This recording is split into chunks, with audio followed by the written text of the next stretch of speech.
یہ پرائیویٹ جہاد والا جو معاملہ یہاں پہ لوگ کر رہے ہیں نا پورے دنیا کے اندر، ڈنڈے لے کے جی ہم بارڈر کھول دیں جی مالی، کیا کرو گے؟ کتنے جذباتی جملے، جی بارڈر کھول دیں ہم نے وہاں جانا ہے، جی کیا کریں گے جا کے؟ جمعہ پڑھنا ہے جی جا کے ہوتے اسی تھے تھوڑا جنازہ پڑھیں گے، پھر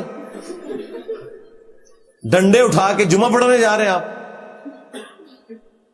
اور آج کے اس دور کے اندر اس طریقے سے جہاد اور قتال ہوتا ہے؟ مجھے بتائیں، پروفیشنل آرمیز چاہیے، جدید اسلحہ ہے۔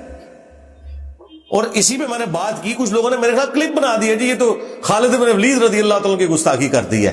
جن لوگوں کا صحابہ اور اہل بیت سے کو لینا دینا نہیں، جو اپنے بزرگوں کے پجاری ہیں، وہ ہمیں بتا رہے ہیں کہ خالد بن ولید کی گستاخی کر رہے ہیں۔ تمہارا خالد بن ولید سے کیا لینا دینا؟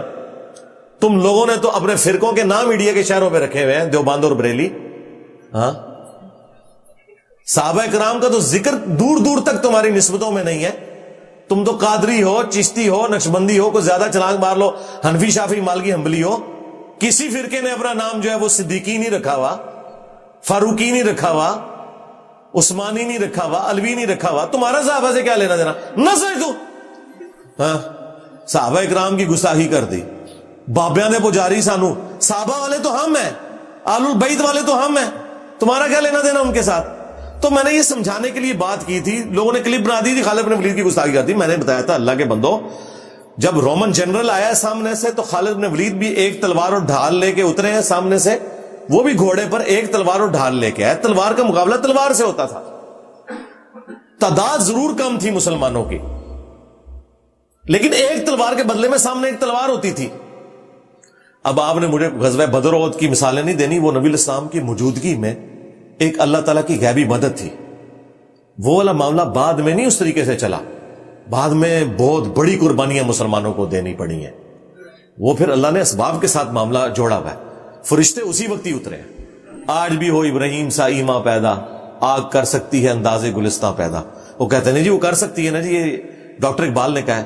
بھئی ڈاکٹر اقبال کے شعر کو میں یوں سمجھوں کہ چونکہ آج ابراہیم جیسا ایمان ہو ہی نہیں سکتا، آگ بھی ٹھنڈی ہو ہی نہیں سکتی، ابراہیم جیسا ایمان کہاں سے آ سکتا ہے؟ ہاں، صحابہ کرام جو ہے وہ تیل کے کڑاؤں میں زندہ روسٹ کر دیے گئے ہیں، ان کے لیے آگ کوئی ٹھنڈی نہیں ہوئی ہے، یا خدا کے لیے اس طرح نہ کریں۔ تو میں نے یہ کہا تھا کہ یہ نہیں ہو سکتا کہ بھئی 1000 خالد بن ولید ہوں اور سامنے سے ایک کلین شیو یہودی کلاشنکوف یا لیزر گائیڈڈ گن لے کے آ جائے، تو کیا تلوار کے اوپر کوئی گولی روک سکتا ہے؟ تو اس کے لیے لیٹسٹ اسلحے کی ضرورت ہے، وہ آپ کو تیار کرنا پڑے گا۔ نبی الاسلام نے اس زمانے میں، بخاری مسلم میں حدیث ہے، آپ نے فرمایا آگاہ ہو جاؤ، طاقت پھینکے ہوئے ہتھیاروں میں ہے۔ آج تک یہ حدیث ویلڈ ہے اسی طریقے سے۔ اس زمانے میں تیر تھے، کیونکہ تلوار والا تو قریب آئے گا نہیں، اگر سامنے سے تیر آ گئے۔ یہ منگولوں نے پوری دنیا جو فتح کی ہے تیر کے اوپر تو کی ہے، یہ تیر کے جتنے ڈیزائن تھے لیٹسٹ انہوں نے بنائے ہوئے تھے۔ سپیڈ پہ گھوڑے پہ بیٹھے ہوئے وہ اتنی مہارت سے تیر چلا لیتے تھے، اس کے ڈیزائن بھی انہوں نے ایسے بنائے تھے کہ وہ ڈیویٹ بھی نہیں کرتا تھا۔ پیچھے جو انہوں نے ونگز لگائے تھے، ان سے پہلے یہ ونگز والا سلسلہ نہیں تھا، یہ ونگز کی وجہ سے پھر وہ تیر ٹیڑھا نہیں ہوتا، وہ سیدھا اپنے ہدف کے اوپر جاتا ہے۔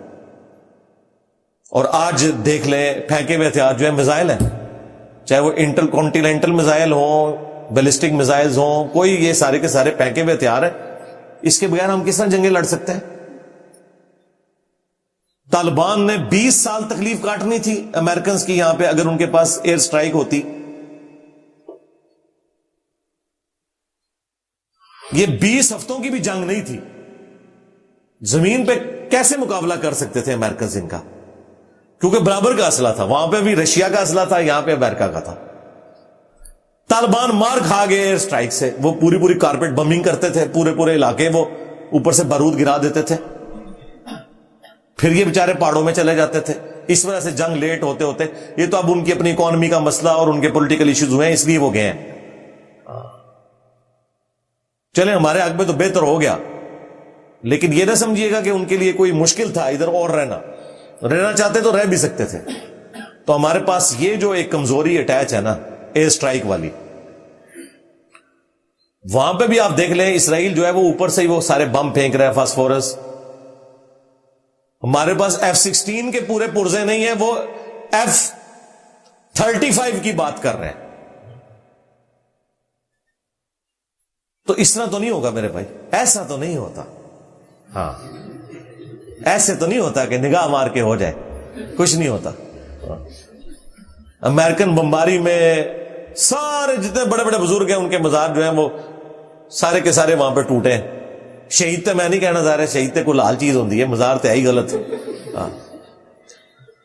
صحیح مسلم میں واضح حدیث ہے, تو میں منع کرتا ہوں قبروں کو پکا کرنے سے, قبروں پر عمارت بنانے سے, اور قبروں پر بیٹھنے سے.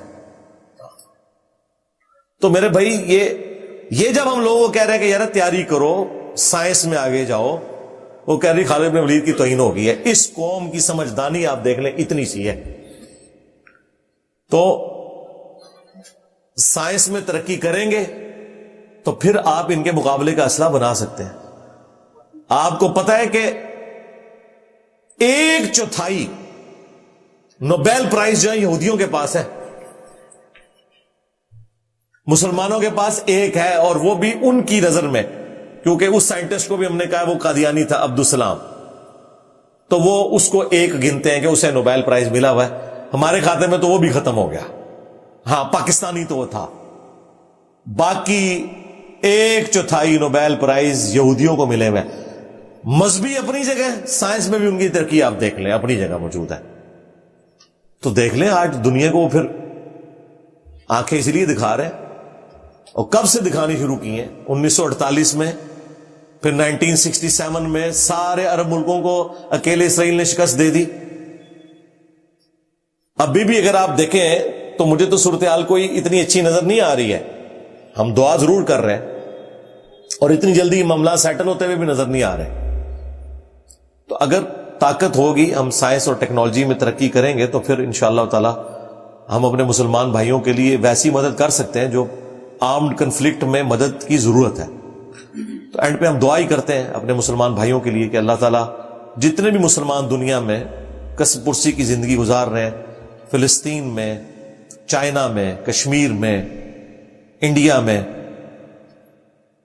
افغانستان کے اندر, شام میں, عراق میں, یمن میں, اور پاکستان میں بھی پی ٹی اے والے اور باقی لوگ, اللہ تعالیٰ سب کی غیب سے مدد فرمائے, تمام کی عزت آبرو جان و مال کی حفاظت فرمائے, ان کے لیے ثانیہ فرمائے.